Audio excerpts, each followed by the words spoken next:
নবম pay scale নিয়ে নতুন সিদ্ধান্ত দিল সরকার। আসসালামু আলাইকুম সম্মানিত ভিউয়ার্স, যারা নবম জাতীয় পে স্কেলের জন্য দীর্ঘদিন ধরে অপেক্ষা করতেছেন এবং নবম জাতীয় পে স্কেলের সর্বশেষ যে আপডেটটি প্রকাশ করা হয়েছে এই সম্পর্কে জানতে চেয়েছিলেন, তো আজকের এই বিশেষ লাইভটি তাদের জন্য। আজকের এই ভিডিওতে আপনারা জানতে পারবেন আপনাদের নবম জাতীয় পে স্কেল সম্পর্কে বিস্তারিত যে তথ্যগুলি আজকে জানানো হয়েছে মন্ত্রণালয় সূত্রে, এই তথ্যগুলি। তো আমরা কথা না বাড়িয়ে মূল আলোচনায় চলে যাব, তার জন্য অবশ্যই সম্পূর্ণ দেখার চেষ্টা করবেন। আর যারা একেবারে নতুন যুক্ত হয়েছেন তারা অবশ্যই চ্যানেলটি সাবস্ক্রাইব করে ভিডিওটি লাইক করে শেয়ার করে দিবেন, যাতে পরবর্তীতে আপনাদের প্রয়োজনীয় সকল গুরুত্বপূর্ণ আপডেট তথ্যগুলির নোটিফিকেশন পেয়ে যান। ভিউয়ার্স, আমরা কথা না বাড়িয়ে মূল আলোচনায় চলে যাব।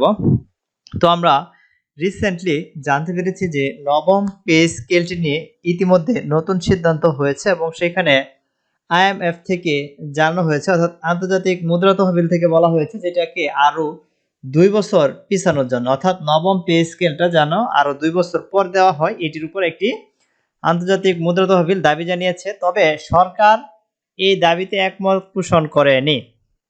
সরকার নবম পে স্কেল প্রকাশের পক্ষে কথা বলেছে এবং এইখানে আইএমএফ এর যে সিদ্ধান্ত সেই সিদ্ধান্তকে তিনি সেই সিদ্ধান্ত অনুযায়ী মতামত দেননি।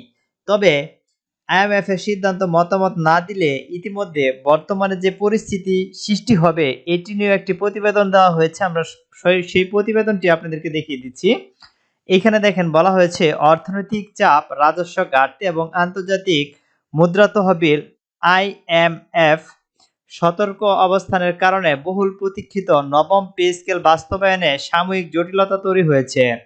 প্রশাসনিক ও আর্থিক প্রস্তুতি চূড়ান্ত না হওয়ায় নতুন বেতন কাঠামো ঘোষণার বিষয়ে এখনো চূড়ান্ত সিদ্ধান্ত মেলেনি। তবে আমলাতান্ত্রিক ও আইন জেট কেটে এখানে সচিব কমিটির সুপারিশ সমন্বয় করা সম্ভব হলে দ্রুতই সিদ্ধান্ত আসতে পারে।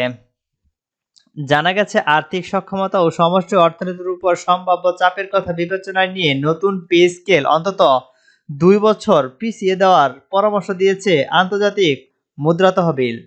এইখান থেকে আপনারা দেখতে পাচ্ছেন যে আইএমএফ থেকে বিষয়টি জানানো হয়েছে যে আন্তর্জাতিক মুদ্রা তহবিল বিষয়টি নিশ্চিত করেছে যে বর্তমান যে পরিস্থিতিতে রয়েছে অর্থনৈতিক সংকট এবং যে বাজেট সংক্রান্ত তথ্য দেখেছি যেখানে 1 লক্ষ প্রায় 43,000 কোটি টাকা প্রয়োজন, এই বাজেটের মধ্যে প্রায় 84,000 কোটি টাকার ঘাটতি রয়েছে। আমরা দেখেছি ইতিমধ্যে 44,000 কোটি টাকা ঘাটতির কথা উল্লেখ করে বিষয়টি জানিয়েছে এইখান থেকে বিভিন্ন মন্ত্রণালয় সূত্র। আমরা এই বিষয়টি আপনাদেরকে দেখিয়ে দিয়েছি এবং বর্তমান পরিস্থিতি অনুযায়ী সরকারি চাকরিজীবীদের নবম পে স্কেলটা প্রকাশ করা অত্যন্ত কঠিন হয়ে দাঁড়িয়েছে বলে বিষয়টি জানিয়েছে আমলাতন্ত্র এবং আইএমএফ। তবে সবকিছু বিবেচনায় নিয়েই নবম পে স্কেল প্রকাশ করতে হবে, তবে এটা সম্ভব হবে না বলেও আইএমএফ থেকে জানানো হয়েছে, যেখানে তারা সময় চেয়েছে আরো 2 বছর, কেননা এখানে প্রচুর একটি মাথাপিছু ঋণ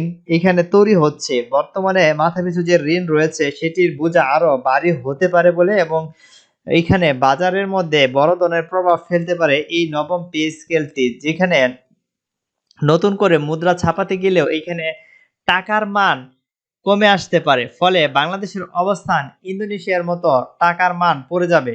আমরা দেখেছি ইন্দোনেশিয়া প্রায় 1 লক্ষ টাকার নোট রয়েছে। এভাবে বাংলাদেশের অবস্থান দেখা গেছে এরকম একটা সৃষ্টি হতে পারে বলে গবেষণায় জানানো হয়েছে। তো আশা করতেছি নবম পে স্কেলটা যাতে সবকিছু বিবেচনায় নিয়েই দ্রুত বাস্তবায়ন হয় সরকারি চাকরিজীবীদের। তো আমরা পরবর্তী ভিডিওতে আপনাদের এই সম্পর্কিত আরো তথ্য জানাবো। সেক্ষেত্রে অবশ্যই চ্যানেলটি সাবস্ক্রাইব করে ভিডিওটি লাইক করে রাখুন। ধন্যবাদ।